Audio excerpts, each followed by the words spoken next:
Last night I decided to take my dog for a walk.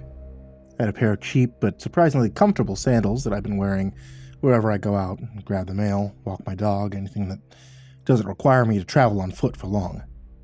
On the way back home after what had been a long but uneventful walk through the neighborhood, I was suddenly approached by a man on the sidewalk who, without introduction, commented that I had a very refined set of feet.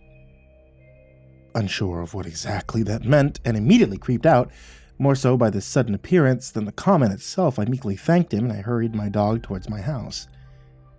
I didn't look back, fearing the man would take my glance as an invitation to follow. I probably shouldn't have gone straight home, but it was late. I was tired.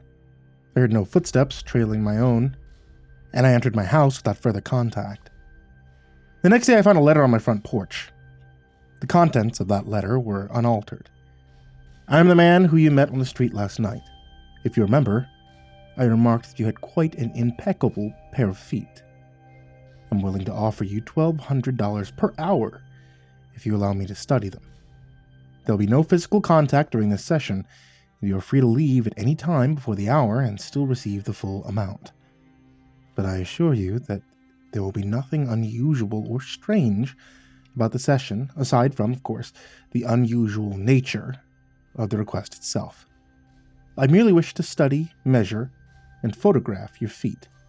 All from a distance, of course. If you would be interested, please call me at this number.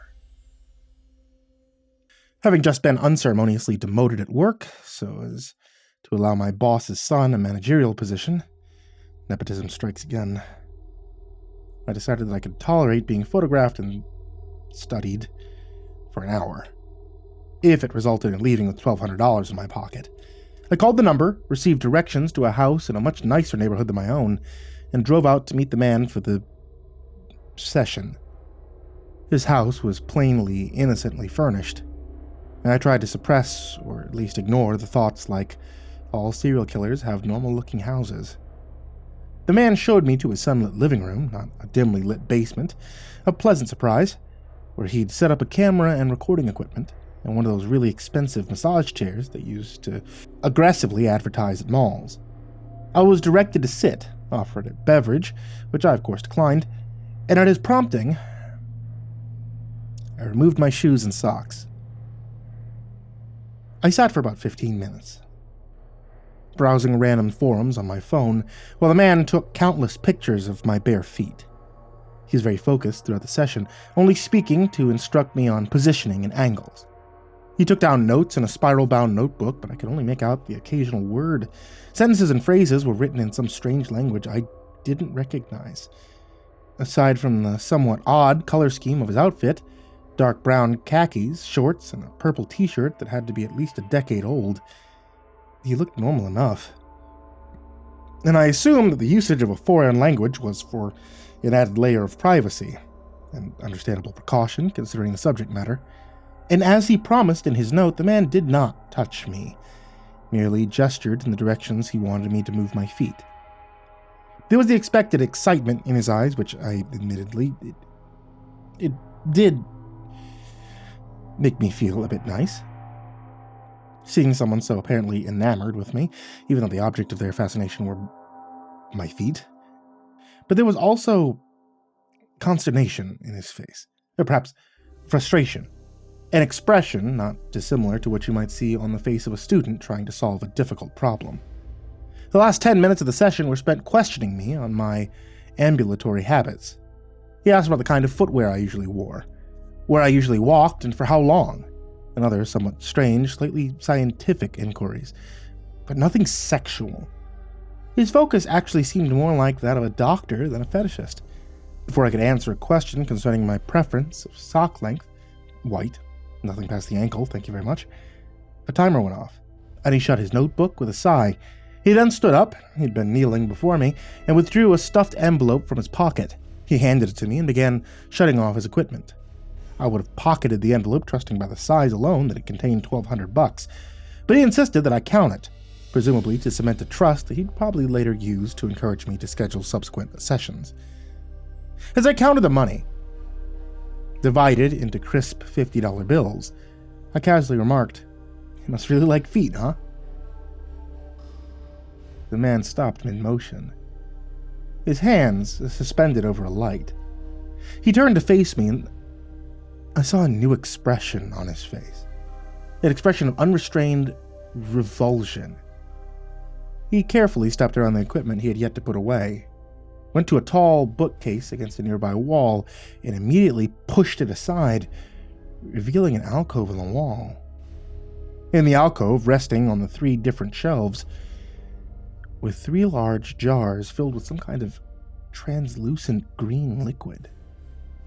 And floating within these jars were fleshy parts and pieces, apparently hewn off some larger creature. Despite seemingly belonging to different species, there was a morphological commonness about the objects.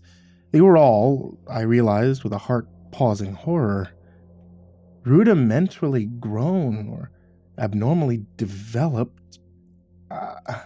I do not like feet. It's just the opposite. They disgust me.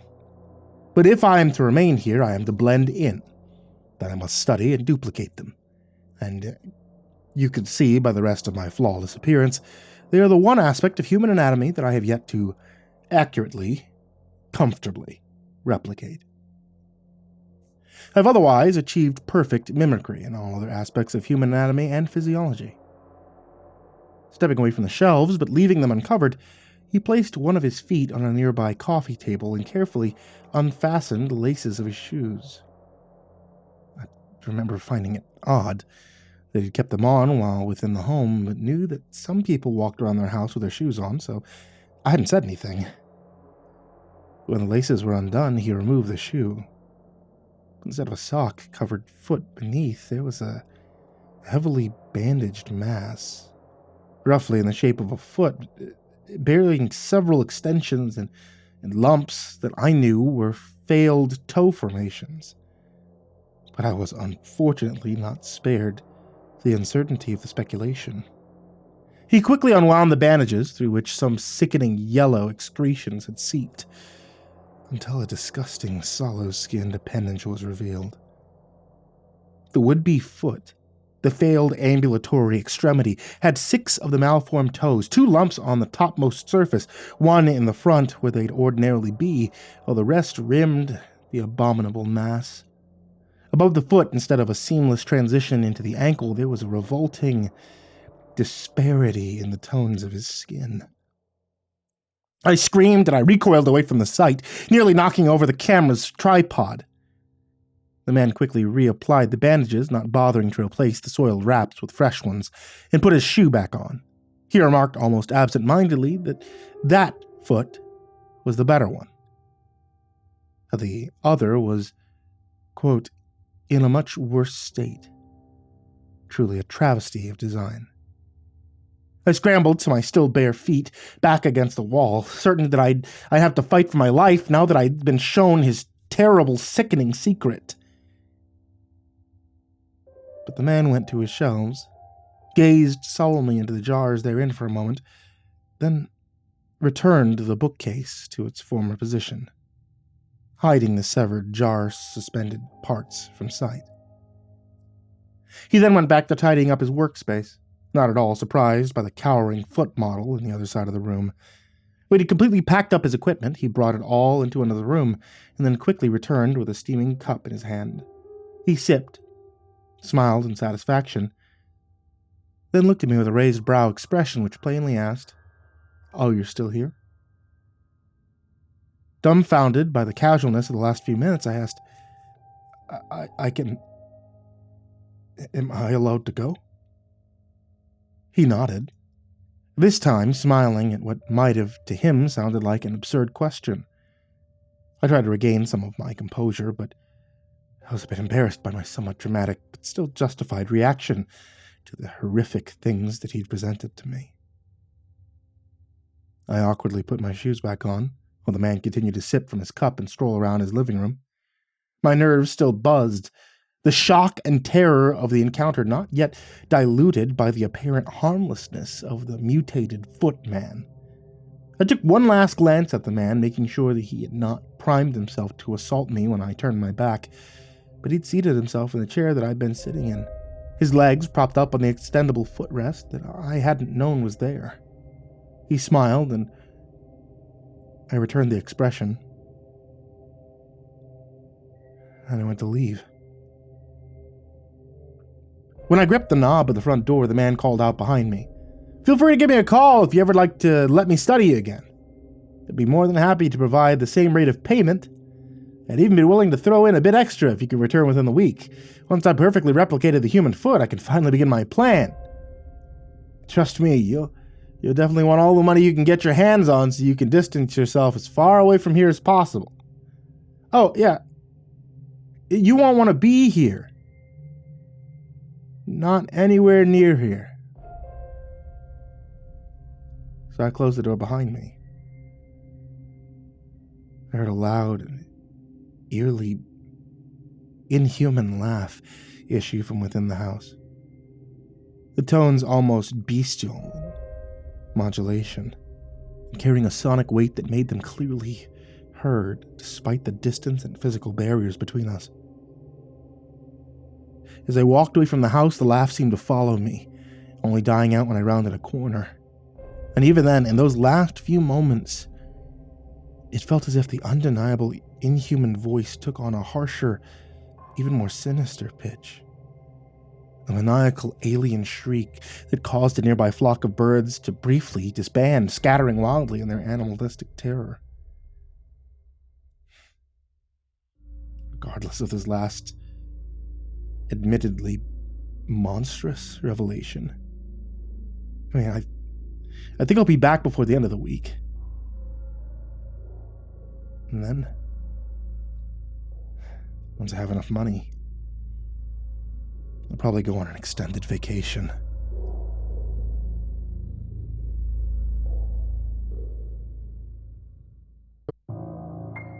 For those of you guys that like to listen to stories, which I assume is all of you since, you're here, Chilling is currently introducing Chilling 2.0, which brings in a bunch of new features and a fresh new look.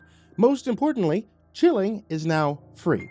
All you guys out there who are like, hey, I don't want to sign up for a subscription, why don't they make Chilling free? Well, they did. They listened to you. Isn't that great? It's an app that actually listened to you because it's what you wanted. Now, they do that. There's new content including full-length novels, podcasts, more, new features including creator profiles, the ability to follow your favorite narrators, like me, and authors. There's some video content that should be showing up soon, if not started already. So once again, like I said, start listening free today. There's links in the description down below if you guys can check that out. And if not, then hey, you're the one who's missing out. Once again, that's the Chilling app. A big thank you to Jordan Alexander Sanchez, Jakob Fenske, Stephanie Butler, Jordan Humble, Chance Burnett, Diana Kraus, BrimstonePandemonium, Caltuna, William Wellington, Emma, Brenna LaQueda Canizales, Smiley the Psychotic, Dante Kinkade, SimbasBloodyMojo, Mephistopheles, CursepoxPrimarch, Bastion Beefcake, M, Jesus Cornejo, Yarghoul, Clownible, Amber Clark, J. Kearns, Dakota Lane Whetstone, Himbo Jerry, Crusader Chocobo, Adamarius, Estebean, Nate Cull, Our Minsect Time, Xylobones, Angelus, Seclude, Salty Surprise, Lebeda Galvin, That Creepy Chick, Red Shadow Cat, Turtleman, Carolinian, Mr. Marcus Blitz, Ika Limchok, Dirty Diver 030, Matt Bach, Voice of Sand, Picamel, Melted Lake, Tali Sue, William King, Darth Miver, Sashi Suzaku, Croconut 509, Stricket, Freddy Krueger, Lisa Cottrell, Hades Nephew, Acid System, Mog, Kiwi the Sloth, Fester's Lampshade, Nico Kyle, The Ginger Bros, Aaron Stormcrow, Daniel Polson, and Corey Kenshin. To all of you guys, I cannot thank you enough. Thank you for being a huge support to me. Thank you to everybody who's in the description down below, and thank you to everyone who can even support $1 just on Patreon to help keep the content coming.